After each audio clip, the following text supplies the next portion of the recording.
Pokemon and minigames, a match made in heaven. Minigames have been in the series ever since Pokemon began, starting off in peaking in Red and Blue with the Game Corner, which was essentially... That lasted until Gen 5, when the rating system realized, shoot, we have to do something about this, what would the parents think? Then every game after brought their own bells and whistles, like Pokemon Contest in Generation 3, the Pokeathlon Heart Gold and Soul Silver, Pokestar Studios in Black and White 2, Mantine Surf, which looks really fun, and in the most recent games, Curry.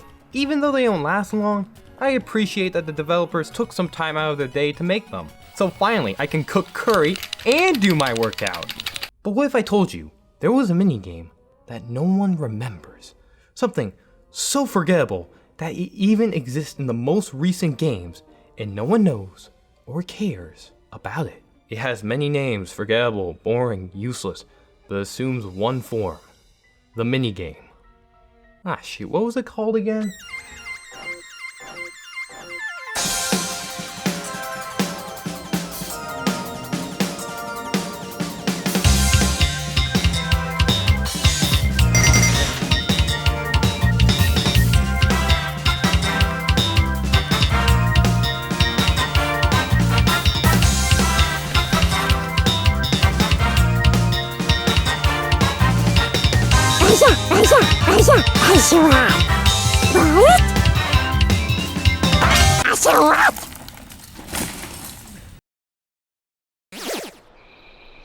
Pokemon Sword and Shield are games that exist that people feel rather strongly about.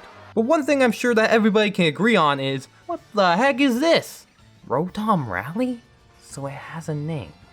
Might as well try it out. This is boring. Okay, first of all, you have a region based off the United Kingdom, home to one of, if not the most popular sport in the world, and no minigame based on it? Why? Instead, you have my morning routine. So, what is a Rotom Rally, you may ask?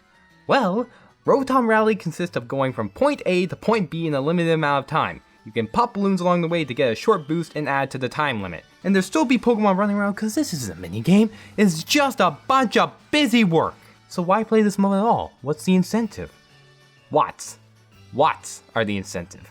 Complete a Rotom Rally within the time limit and you get Watts, the main currency of the wild area. With Watts you can buy special items such as TRs or different Pokeballs. On paper, that's good design, incentivizing the player to beat the challenge as fast as possible to gain more Watts, which grants them with good items. It helps that the only other way to get Watts is to walk up to a Pokemon den and get 2,000 if it's active and 200 if it isn't.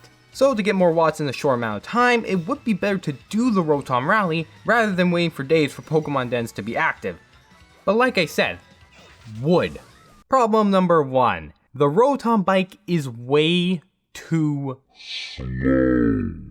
The bike speed never bothered me before, until I played this minigame where I would hope and wish upon a shooting star that I could remain in boost mode to get to the next balloon. The bike doesn't feel like this high-tech joyride anymore like it was in the last games, but a slow, agonizing crawl until you see that electricity crackle and slam the B button with a rush of dopamine. Just for a few seconds of anything resembling speed. Whatever, I can live with this, as long as I get my prize. A lot of Watts, right? Problem number 2, the amount of Watts you get is pathetic. Like less than 500 Watts per rally.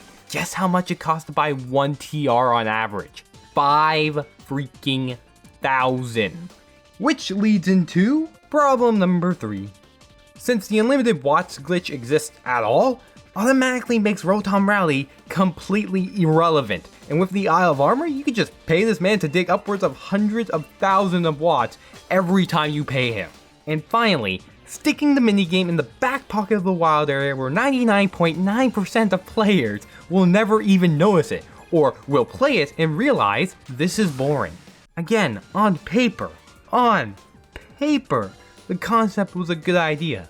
It's just the execution of that concept is so meh. So, like anyone on the internet, I believe that I have the skills to fix whatever I don't like in the video game because I have way too much free time. So, let's begin. Step 1 in fixing Rotom Rally. Add a trick system. Something similar to Mantine Surf, something that rewards the player for being skilled at it. Add some ramps, half pipes, I don't care, anything that could give this mode more depth by doing tricks in the air. And I get that would go against the point of a wild area, which is supposed to be only nature, but for the sake of having an actual fun mode, I don't care about consistency with the Pokemon world right now. Step number 2, multiple paths and multiple difficulties. These two go hand in hand. The wild area is divided into 3 routes with 3 difficulties: easy, normal, and hard, kinda like a Star Fox approach. The hardest path will have more dangerous Pokemon like Liepard, Excadrill, and Bolton, much more aggressive Pokemon that try to attack the player. However, the prize for this would be between 5,000 to 10,000 watts for completing it in the most optimal time. At minimum, on easy mode, you can get at least 2,000 watts, which is already more than what the game originally gives you. A single change like this would help immensely in making players come back to play it. Another thing that would also help is Step 3, let there be a free roam option with just ramps to mess around in. Of course, you'll still rack up points, though the amount of watts you get will be less than doing a regular Rotom Rally, about 1,000 or so. And finally, Step 4. Make the bike faster, I swear on it, make the bike faster, and only make the player boost after they do a trick off a ramp, a la Mario Kart 8 style. And there, we done it. We fixed Rotom Rally! Now, what I came up with isn't going to last anyone tens of hours, but that's already better than 0. So I consider this a success.